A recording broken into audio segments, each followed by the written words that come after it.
កសិករឈ្មោះចលកាលៈអានិសង្សនៃការធ្វើទានក្នុងរដូវធ្វើស្រែកាលពីព្រេងនាយរាប់អំពីផតកັບយើងទៅអតីតចំនួន91កັບមានព្រះពុទ្ធមួយព្រះអង្គព្រះនាមវិបស្សីទ្រង់ឧបត្តិឡើងក្នុងលោកគ្រានោះមានក្ដុំពីរនាក់ជាបងប្អូនបង្កើតជាកសិករបងឈ្មោះមហាកាលៈប្អូនឈ្មោះចលកាលៈមានស្រែស្រូវសាលីជាដើមថ្ងៃមួយចលកាលៈដែលជាអ្នកមានសទ្ធាក្នុងព្រះពុទ្ធសាសនាបានដើរទៅមើលស្រូវក្នុងស្រែបានហែកបង្ហើបស្រូវសាលីមកទំពាមានរសជាតិឆ្ងាញ់ក៏កើតពុព្វចេតនាចង់ឲ្យបានចំពោះព្រះសង្ឃ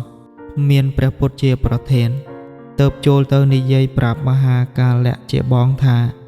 យើងគិតហែកបង្ហើបស្រូវសាលីកិនចំអិនលាយនឹងទឹកដោះថ្វាយព្រះសម្ពុទ្ធប្រហែលជាបានបុណ្យច្រើនមហាកាលៈតបថាម៉េចឯងនិយាយចង្រៃយ៉ាងហ្នឹងគេមិនដែលធ្វើស្រូវកំពុងចិត្តចេញផ្លែឲ្យវិនាសដូច្នេះទេចលកាលៈចេះតែអង្វរបងជាច្រើនដងបងមិនព្រមតាមសោះត្រឡប់ជានិយាយតបប្អូនវិញថាបើឯងនៅតែចចេះបំផ្លាញស្រូវយើងដូច្នេះត្រូវចែកស្រែគ្នាចុះស្រែណាជាចំណែកឯងកុំពាល់ចំណែកស្រែរបស់ឯងចង់ធ្វើយ៉ាងណាក៏តាមចិត្តឯងចុះចលកាលៈមានសេចក្តីត្រេកអរណាស់ប្រាប់បងថាស្រួលហើយចែកឲ្យខ្ញុំចុះដើម្បីខ្ញុំបានធ្វើទានក្នុងពេលឆាប់នេះកុំឲ្យស្រូវចេញផ្លែតន់លុះបងចែកស្រែឲ្យហើយក៏នាំមិត្តជាច្រើនទៅជួយហែកបង្ហើបស្រូវយកមកចំអិនលាយនឹងទឹកដោះគោស្រស់ផ្សំដោយសិប្បទឹកឃ្មុំស្ករក្រាមយកទៅថ្វាយភិក្ខុសង្ឃដែលមានព្រះពុទ្ធវិបស្សីជាប្រធានហើយប្រាថ្នាថាទានរបស់ខ្ញុំព្រះអង្គនេះជាទានកើតអំពីស្រូវដំបូងបំផុតជាទានប្រសើរខ្ញុំសូមឲ្យបានត្រាស់ដឹងនៅធម៌ប្រសើរមុនគេក្នុងអនាគតកុំខានព្រះពុទ្ធវិបស្សីទ្រង់អនុមោទនាថាសូមអ្នកបានសម្រេចដោយសេចក្តីប្រាថ្នាចុះលុះបានទទួលពរនេះហើយក៏ថ្វាយបង្គំលាត្រឡប់ទៅផ្ទះវិញបានចូលទៅមើលស្រែម្ដងទៀតស្រាប់តែឃើញដើមស្រូវដែលហែកហើយនោះបញ្ចេញផ្លែក្របដើមដូចជាគេចងកណ្ដឹងបៃតៈទាំង5ក៏កើតមានឡើងគិតថាបុណ្យឲ្យផលអញចាក់ស្ដែងណាស់តើដូច្នេះអញត្រូវលៃធ្វើទានក្នុងរដូវធ្វើស្រែនេះឲ្យបាន9ដងក្នុងមួយរដូវលុះដល់ស្រូវនោះល្មមធ្វើអំបុកចលកាលៈធ្វើទានម្ដងទៀតជាលើកទី2ស្រូវក្នុងស្រែដុះវិញដូចដើមដល់ពេលច្រូតកាត់ធ្វើទានម្ដងទៀតជាលើកទី3ដល់ពេលហាលដៃធ្វើទានម្ដងទៀតជាលើកទី4ដល់ពេលចងកណ្ដាប់ធ្វើទានម្ដងទៀតជាលើកទី5ដល់ពេលសេញជួនកណ្ដាប់ដាក់លានធ្វើទានម្ដងទៀតជាលើកទី6ដល់ពេលបែនបោកធ្វើទានម្ដងទៀតជាលើកទី7ដល់ពេលរោយស្រូវចាក់ធាធ្វើទានម្ដងទៀតជាលើកទី8ដល់ពេលដឹកស្រូវចាក់ចង្រុកធ្វើទានម្ដងទៀតជាលើកទី9ចលកាលៈបានធ្វើផតទានអស់វរៈ9ដងក្នុងមួយរដូវធ្វើស្រែដូច្នេះស្រូវស្រឡីចេះតែចម្រើនឡើងឥតមានខូចខាតឡើយដល់ពេលធ្វើមរណកាលកសិករចលកាលៈបានទៅសោយសេចក្តីសុខក្នុងទេវលោកនិងមនុស្សលោកជាច្រើនយូរអង្វែងលុះមកខាងចុងនៃកាប់មួយរាប់អំពីផតកັបនេះទៅចំនួន100,000កាប់គាត់បានកើតក្នុងត្រកូលអ្នកមានទ្រព្យម្នាក់បានធ្វើមហាទានអស់7ថ្ងៃទៀតក្នុងសាសនាព្រះសម្ពុទ្ធព្រះនាមបទុមមុត្តរៈក្នុងនគរហង្សវតីលុះថ្វាយមហាទានហើយគាត់ចូលទៅក្រាបទីបព្រះបាទទានៃព្រះពុទ្ធអង្គនោះសូមប្រាថ្នាឲ្យបានត្រាស់ដឹងអគ្គធម៌មុនគេទៀតលុះមកដល់ផតកັບនេះគាត់បានមកកើតក្នុងត្រកូលព្រាហ្មណ៍មហាសាលក្នុងស្រុកតូនវត្ថុចិត្តក្រុងកបលផោះមានឈ្មោះថាកោដញ្ញៈ បានកើតមុនព្រះសម្ពុទ្ធបរមគ្រូចុះចាប់បដិសន្ធិជាច្រើនឆ្នាំកាលមានវ័យធំហើយមេដាបៃតាបានឲ្យសិក្សារៀនសូត្ររហូតចេះគម្ពីរព្រះត្រៃវេទនិងដំរា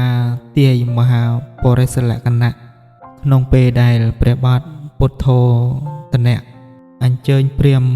800នាក់ទៅធ្វើពិធីថ្វាយទំនាយព្រះសិទ្ធត្ថកុមារក្នុងព្រះរាជវាំងបានជប់លៀងព្រាហ្មណ៍ទាំងអស់ឲ្យឆ្អែតស្កប់ស្កល់ហើយឲ្យទៅលំនៅវិញរើសទុកតែព្រាហ្មណ៍បញ្ញវន្ត8រូបនោះក៏ដែលញាក់ព្រាហ្មណ៍មាននៅក្នុងចំនួន8នាក់នោះដែរ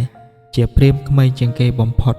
បានថ្វាយទំនាយចំពោះព្រះសិទ្ធត្ថកុមារដាច់ខាតតែម្នាក់ឯងថាពិតជាចេញបព្វជិបានត្រាស់ជាព្រះពុទ្ធពិតប្រាកដក៏ដែលញាក់ព្រាហ្មណ៍បានតាំងចិត្តតាំងពីកាលនោះមកថា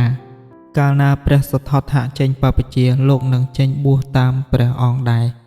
29ឆ្នាំក្រោយមកកាលបើបានដឹងថាព្រះសិទ្ធត្ថចេញបព្វជិហើយ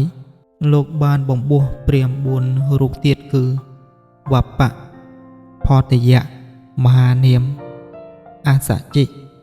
និងខ្លួនលោកជាគម្រប់5បួសតាមបម្រើព្រះអង្គមាននាមជាបញ្ចវគ្គីដល់ពេលដែលព្រះអង្គលះបង់ទុក្ករកិរិយា